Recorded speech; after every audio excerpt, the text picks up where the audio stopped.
Mengapa harus bertaubat?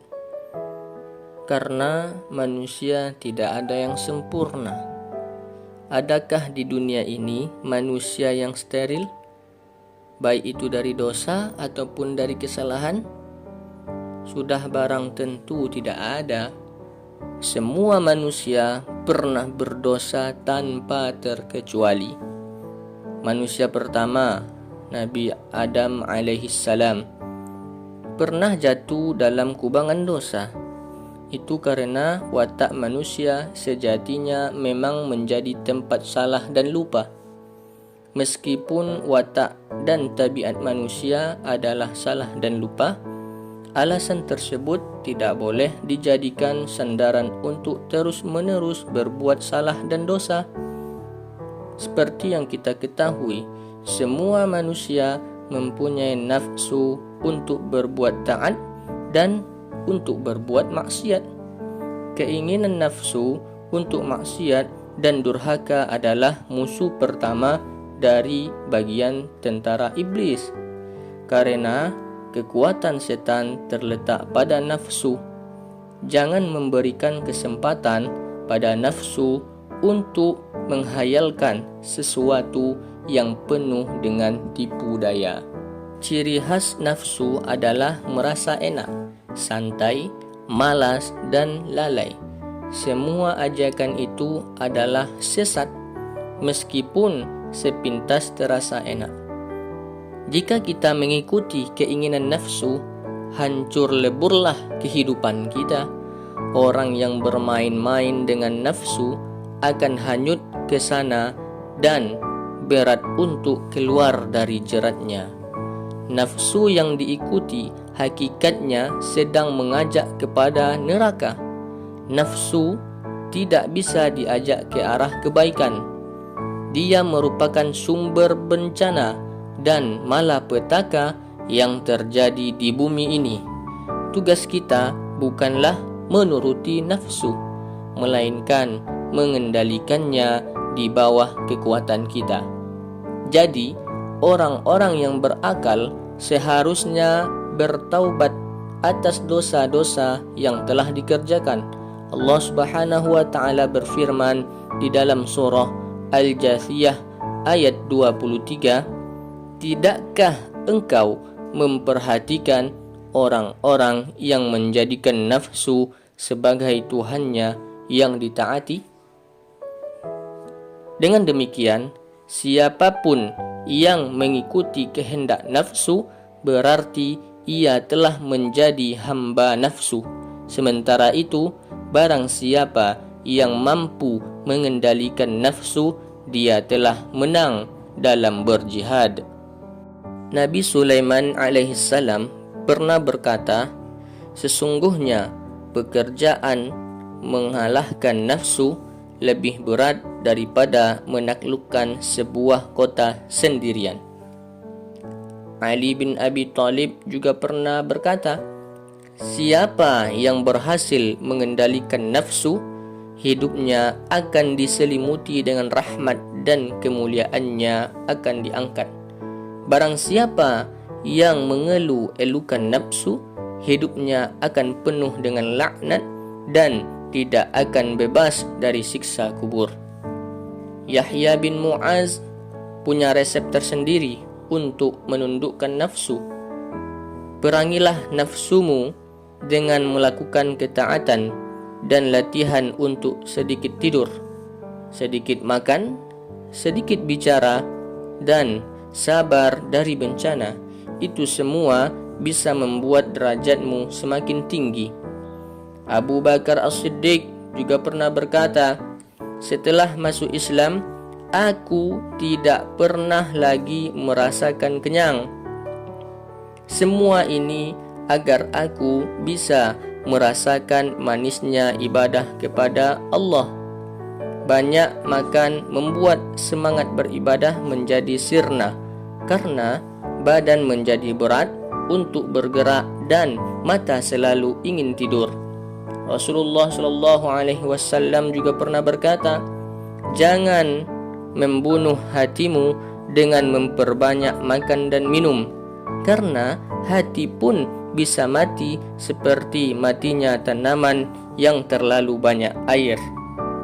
Di satu sisi, Allah Subhanahu wa Ta'ala menciptakan manusia dalam bentuk terbaik.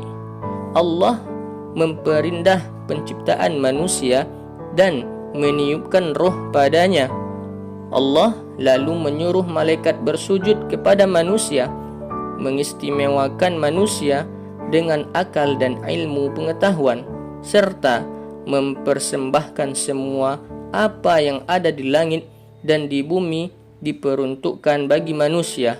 Namun, di sisi lain, Allah Subhanahu wa Ta'ala menciptakan manusia dari setetes air hina sehingga lupa dan salah menjadi tabiat dan kodrat dari manusia.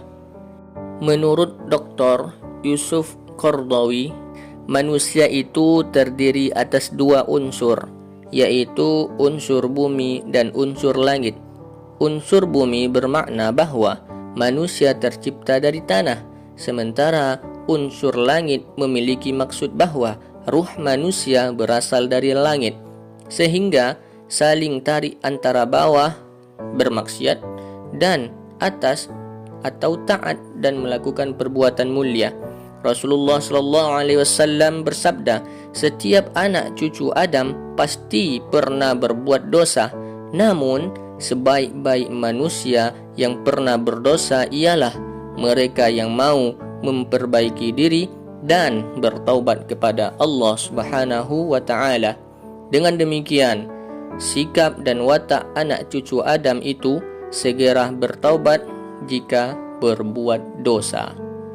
Jika ada seseorang yang mengaku anak cucu Adam yang tidak segera bertaubat setelah bermaksiat hingga ajal menjemputnya, apakah ia termasuk anak cucu Adam? Manusia berasal dari kata nasiya yansa, artinya yang suka lupa. Jika ada manusia yang selalu khilaf dan lupa, lalu berbuat dosa, orang itu sebenarnya tidaklah lupa, melainkan sengaja berbuat dosa. Manusia memang berbeda dengan malaikat yang selalu taat dan menyucikan Allah. Itu karena para malaikat tidak memiliki nafsu dan keinginan untuk durhaka. Berbeda pula dengan setan yang selalu berbuat salah atau maksiat atau durhaka.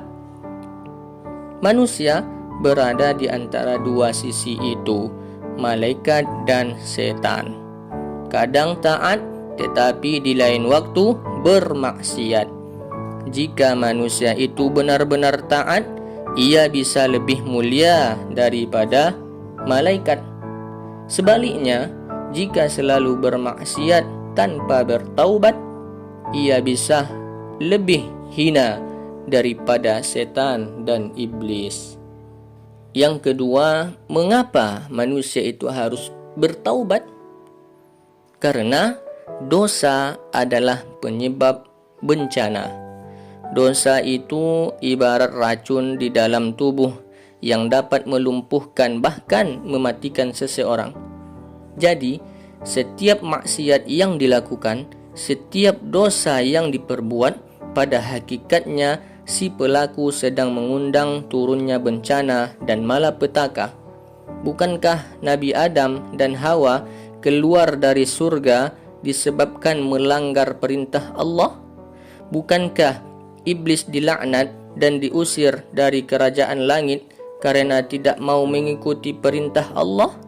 Dosa telah menenggelamkan semua penduduk bumi sehingga airnya meninggi melebihi puncak gunung. Dosa menyebabkan angin topan besar menguasai suatu kaum sehingga semuanya mati bergelimpangan. Dosa juga memunculkan petir yang sangat keras sampai merontokkan jantung-jantung suatu kaum sehingga mereka mati karena tidak tahan dengan suara yang begitu menggelegar. Dosa telah membalikkan desa-desa kaum Nabi Lut sehingga mereka semua mati yang kemudian disusul dengan datangnya hujan batu dari langit, sebuah siksaan yang belum pernah ditimpakan Allah kepada umat lain. Dosa telah menyebabkan datangnya awan siksaan yang menaungi kaum Nabi Syuaib. Awan yang tiba-tiba berubah menjadi api yang menjilat-jilat. Dosa telah menenggelamkan Fir'aun beserta kaumnya di lautan. Jasadnya Allah selamatkan untuk dijadikan pelajaran bagi orang-orang yang hidup di masa yang akan datang. Dalam kitab Musnad Imam Ahmad ada sebuah hadis yang bersumber dari Ummu Salamah. Ia berkata, "Aku pernah mendengar Rasulullah bersabda, apabila telah timbul kemaksiatan dan kemungkaran di kalangan umatku, Allah akan menyebarkan azabnya kepada mereka." Aku lalu bertanya, "Ya Rasulullah, apakah dikala itu tidak ada orang-orang yang soleh?" Rasul menjawab, "Mereka akan ikut tertimpa siksa sebagaimana menimpa yang lain. Kemudian mereka mendapatkan ampunan Allah Subhanahu wa taala." Di dalam kitab kumpulan hadis-hadis mursal Imam Hasan, Nabi bersabda, "Umat ini akan senantiasa berada dalam pertolongan Allah selama para ulamanya tidak mengikuti nafsu para penguasanya. Orang-orang soleh tidak menganggap suci orang-orang yang durhaka, dan orang-orang yang jahat tidak menghina orang-orang yang baik. Apabila mereka telah melakukan hal itu, Allah akan melepaskan pertolongannya kepada mereka. Kemudian Allah mengirimkan mereka penguasa yang zalim. Mereka akan menimpakan kepadanya siksaan yang paling buruk. Lalu Allah menimpakan kepadanya kelaparan dan kefakiran.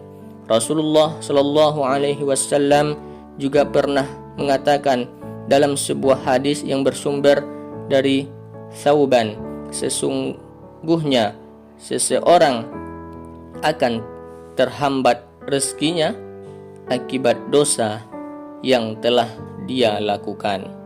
Abdullah bin Mas'ud juga pernah mendengar Rasulullah bersabda, apabila zina dan riba telah mewabah pada suatu kaum, Allah akan mengizinkan kehancuran negeri tersebut. Abu Umar menyebutkan sebuah hadis. Ia berkata, Rasulullah sallallahu alaihi wasallam bersabda, Allah mengutus 2 orang malaikat ke suatu desa untuk menghancurkan kampung tersebut beserta penduduknya.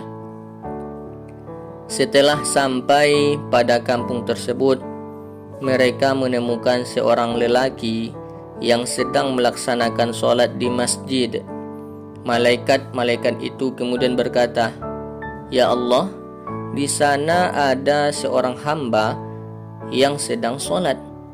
Allah berfirman, "Hancurkan desa itu dan hancurkan pula dia bersama mereka, karena ia hanya berasyik masuk ibadah seorang diri tanpa peduli pada keburukan lingkungan tempat tinggalnya." Lantas, apa saja bencana yang akan ditimbulkan oleh dosa? Yang pertama, dosa itu dapat menyebabkan gempa bumi. Ibnu Abi Dunya menyebutkan sebuah hadis yang bersumber dari Anas bin Malik. Ia berkata, "Saya pernah masuk ke dalam rumah Aisyah bersama seorang lelaki. Lelaki tersebut lalu bertanya kepada Aisyah, 'Wahai Ummul Mukminin, ceritakanlah kepada kami tentang penyebab goncangan bumi.' Aisyah menjawab, 'Manakala manusia telah menghalalkan zina, meminum khamar, dan memainkan musik yang tidak mengingatkannya kepada Allah.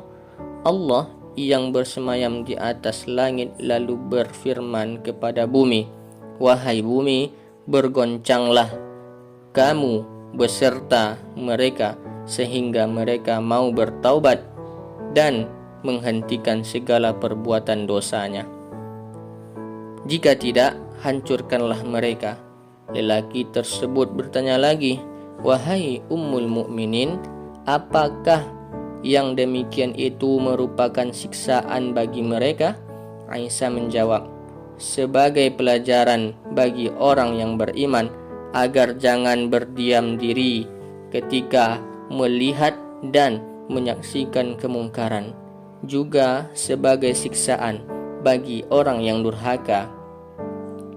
Anas bin Malik berkata, "Aku tidak pernah mendengar sebuah hadis yang menggembirakan dibandingkan hadis ini." Pada zaman Rasulullah, bumi pernah berguncang.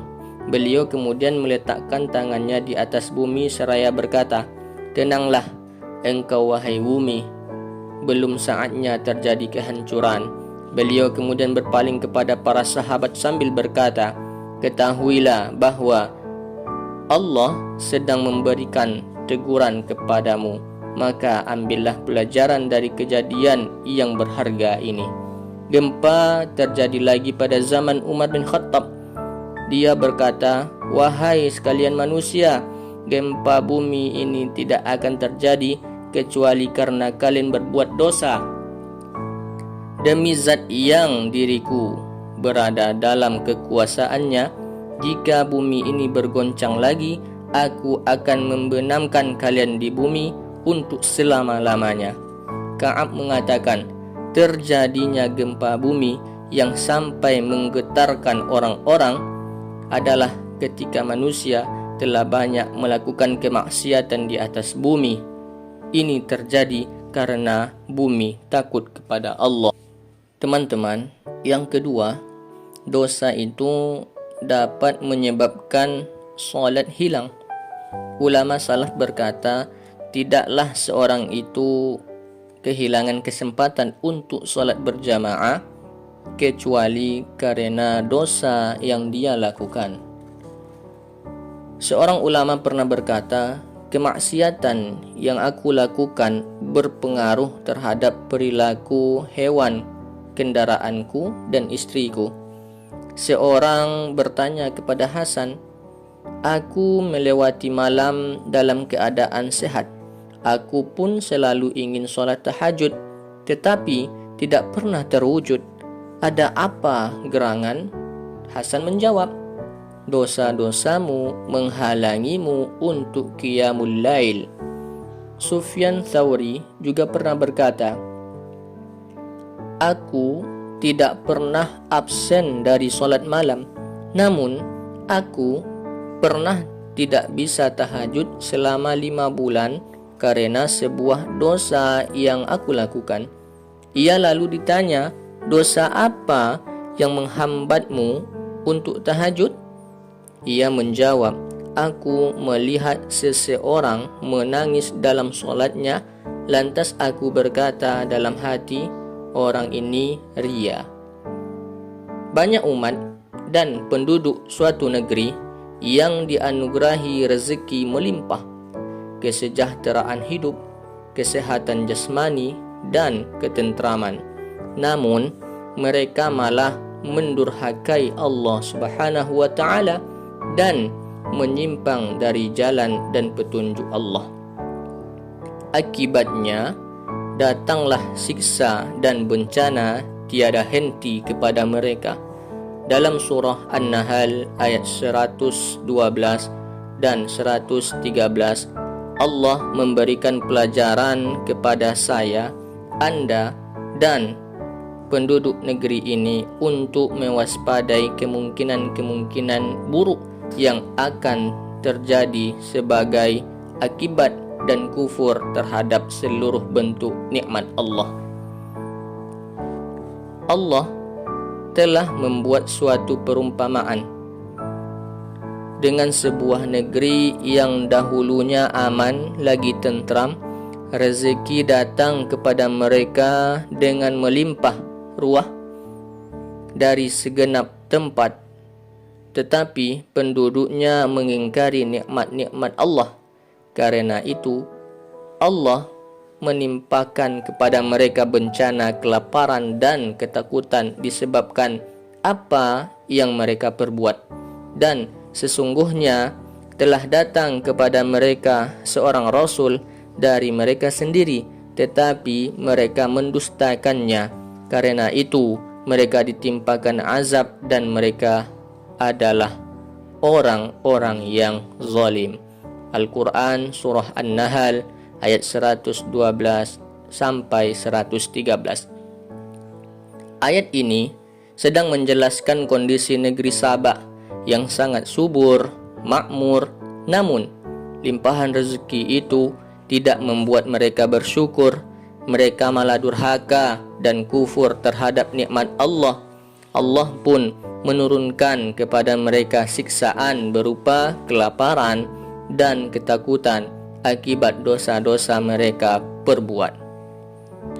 Begitu juga dengan kondisi kaum Nabi Nuh yang ditenggelamkan banjir, seperti yang difirmankan Allah dalam surah Al-Furqan ayat 37. Dan telah kami binasakan kaum Nuh tatkala mereka mendustakan rasul-rasul kami. Kami telah tenggelamkan mereka dan kami jadikan cerita mereka itu pelajaran bagi manusia, dan kami telah menyediakan bagi orang-orang yang zalim azab yang pedih. Begitu pula dengan kaum Ad, sebuah kabilah yang belum pernah ada kabilah seperti itu di negeri-negeri yang lain. Allah telah menganugerahi kepada mereka postur tubuh yang tinggi, badan tegap, kuat, dan rezeki yang lapang. Namun mereka malah menyombongkan diri. Akibatnya terjadilah seperti yang Allah firmankan di dalam surah Al-Fusilat ayat 15 sampai ayat 16. Maka adapun kaum Ad, mereka menyombongkan diri di muka bumi tanpa mengindahkan kebenaran dan berkata, siapakah yang lebih hebat kekuatannya daripada kami? Tidakkah mereka memperhatikan bahwa sesungguhnya Allah yang menciptakan mereka, Dia lebih hebat kekuatannya daripada mereka, dan mereka telah mengingkari tanda-tanda kekuatan kami. Maka kami tiupkan angin yang amat bergemuruh kepada mereka dalam beberapa hari yang nahas, karena kami ingin agar mereka merasakan siksaan yang menghinakan dalam kehidupan di dunia. Sesungguhnya siksa akhirat pasti lebih menghinakan dan mereka tidak diberi pertolongan. Quran Surah Al-Fusilat ayat 15 dan ayat 16. Allah juga mengirimkan angin yang membinasakan kabilah yang sewenang-wenang ini, sebagaimana terlukis dalam surah Az-Zariyat ayat 41 dan 42 dan surah Al-Haqqah ayat 6 dan ayat 7. Lain lagi dengan kaum Tsamud yang pandai memahat batu-batu besar di lembah. Mereka adalah kaum yang Allah telah jelaskan kepada mereka jalan hidayah, tetapi mereka lebih menyukai kesesatan daripada petunjuk Allah. Yang terjadi kemudian, Allah memberi azab mereka seperti di dalam surah Al-Fusilat ayat 17. Dan adapun kaum Tsamud, mereka telah kami beri petunjuk, tetapi mereka lebih menyukai kebutaan, lebih menyukai kesesatan daripada petunjuk itu. Maka mereka disambar petir sebagai azab yang menghinakan disebabkan apa yang telah mereka kerjakan. Quran Surah Al-Fusilat ayat 17. Begitu pula dengan Fir'aun beserta tentaranya yang banyak. Mereka malah menyombongkan diri di muka bumi tanpa alasan yang benar. Ia merasa paling mulia dan dapat melakukan sewenang-wenang. Hasilnya mereka pun mendapat azab seperti tercantum di dalam surah Al-Fajr ayat 12 dan ayat 13. Ini semua tidak hanya terjadi pada level umat dan penduduk, tetapi berlaku pula untuk sekelompok bahkan individu. Sahabat Ali karamahullahu wajhah pernah berkata, tidak ada satupun musibah yang turun, bahkan bencana, melainkan sebab dari dosa-dosa yang dilakukan. Karena itu, tobat merupakan kunci dan jalan keluar agar terhindar dari berbagai macam bencana yang menimpa. Teman-teman yang berbahagia, lalu mengapa lagi kita harus bertaubat? Karena setan selalu menggoda manusia. Seorang mukmin wajib mencintai Allah dan menjadikan setan sebagai musuh yang abadi, bukan teman karibnya, seperti yang difirmankan Allah dalam surah Al-Baqarah ayat 208. Hai orang-orang yang beriman, masuklah kamu ke dalam Islam secara keseluruhan dan janganlah kamu turuti langkah-langkah setan. Sesungguhnya setan itu musuh yang nyata bagimu. Quran surah Al-Baqarah ayat 208. Setelah Allah mengusirnya dari surga, setan memohon agar hidupnya ditangguhkan sampai hari kiamat. Allah mengabulkan permintaan itu. Jadi, selama kehidupan di dunia ini masih berlangsung, setan akan terus mengganggu anak cucu Adam agar mau mengikuti jalan sesatnya dan menemaninya di neraka. Salah satu jurus jitu setan menggoda umat manusia ialah menunda-nunda bertaubat. Setan selalu membisikkan kepada anak muda agar bertaubat pada usia tua, merayu kepada yang kaya agar bertaubat ketika miskin, membujuk yang bekerja agar bertaubat saat pensiun. Namun, pernahkah kita tahu kapan hidup kita akan berakhir? Menurut Imam Al-Ghazali, kebanyakan penghuni neraka ialah mereka yang menunda-nunda dan mengulur-ngulur waktu untuk bertaubat.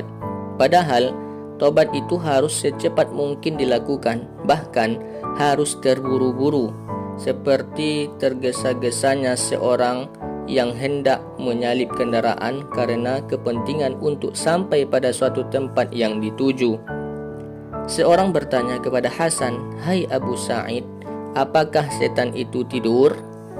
Dia tersenyum dan berkata, "Andaikan dia bisa tidur, tentu kita bisa beristirahat."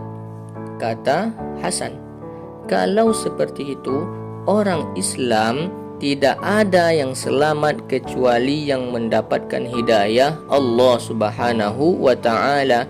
Nabi Muhammad bersabda, "Sesungguhnya orang mukmin itu mampu membuat setan kurus, sebagaimana kamu bisa membuat unta kurus dalam perjalanan." Allah menerangkan usaha iblis ini dalam Al-Quran, surah Al-A'raf ayat 14 sampai ayat 17. Ayat ini sebelumnya berbicara tentang perintah Allah kepada seluruh malaikat untuk sujud kepada Nabi Adam. Semua penduduk langit bersujud kepada Nabi Adam kecuali iblis. Dia merasa senior menghuni surga jauh sebelum Nabi Adam diciptakan. Allah pun murka dan mengusir iblis dari surga yang sudah lama ia tempati. Kemudian yang terakhir, mengapa lagi kita harus bertaubat? Karena kematian selalu mengintai. Rasulullah SAW bersabda, "Banyak-banyaklah mengingat sesuatu yang bisa menghilangkan kenikmatan." Maksud sesuatu itu adalah kematian. Jika seseorang mengingat mati, hilanglah keinginan untuk bermaksiat. Aisyah radhiyallahu anha berkata, saat ditanya, "Adakah orang yang dikumpulkan bersama orang yang mati syahid?" Ada, yakni orang yang mengingat mati 20 kali dalam sehari semalam. Keutamaan mengingat mati mampu mendorong seseorang menjauhi dunia yang penuh tipu daya dan selalu siap menuju akhirat. Lupa terhadap mati mendorong orang untuk terus bermain-main dalam kesenangan duniawi. Kematian adalah hak milik orang-orang yang hidup. Sadar tidak sadar dan mau tidak mau, detik-detik yang kita lalui dalam hidup ini hakikatnya adalah saat-saat menuju kematian. Tidak ada satupun makhluk yang tidak binasa. Hanya Allah yang abadi sepanjang masa. Dalam surah Ar-Rahman, Allah berfirman, semua makhluk yang berada di bumi ini pasti akan binasa. Yang tersisa hanyalah keabadian Allah yang maha gagah dan maha kuasa. Bila detik demi detik yang kita lalui menuju kematian dan hari-hari yang kita tempuh pada hakikatnya menuju alam kubur, taubat merupakan bekal yang sebaik-baiknya sebelum kita tutup usia. Banyak informasi di dalam Al-Quran yang menyebut orang-orang durhaka kemudian disiksa dan diazab di akhirat, kemudian merengek-rengek memohon ampun kepada Allah untuk dikembalikan ke alam dunia untuk bertaubat dan memperbanyak amal soleh. Sayangnya permohonan mereka tidak bisa dikabulkan Allah karena sudah terlambat. Oleh sebab itu, sebelum kematian menghampiri, marilah bertaubat dengan taubat yang sebenar-benarnya. Salah satu sifat orang yang cerdas adalah yang sering mengingat mati dan yang siap-siap menghadapi mati. Seorang wanita pernah mengadu kepada Aisyah tentang hati dan perasaannya yang mengeras. Aisyah selalu menasihati untuk banyak-banyak mengingat mati. Nasihat itu pun dilaksanakan sehingga hatinya menjadi lembut. Nabi Daud alaihissalam adalah contoh sosok yang akan langsung menangis sampai persendiannya lemas bila mengingat mati atau diingatkan tentang kematian. Namun, jika diingatkan surga, napasnya bisa kembali pulih.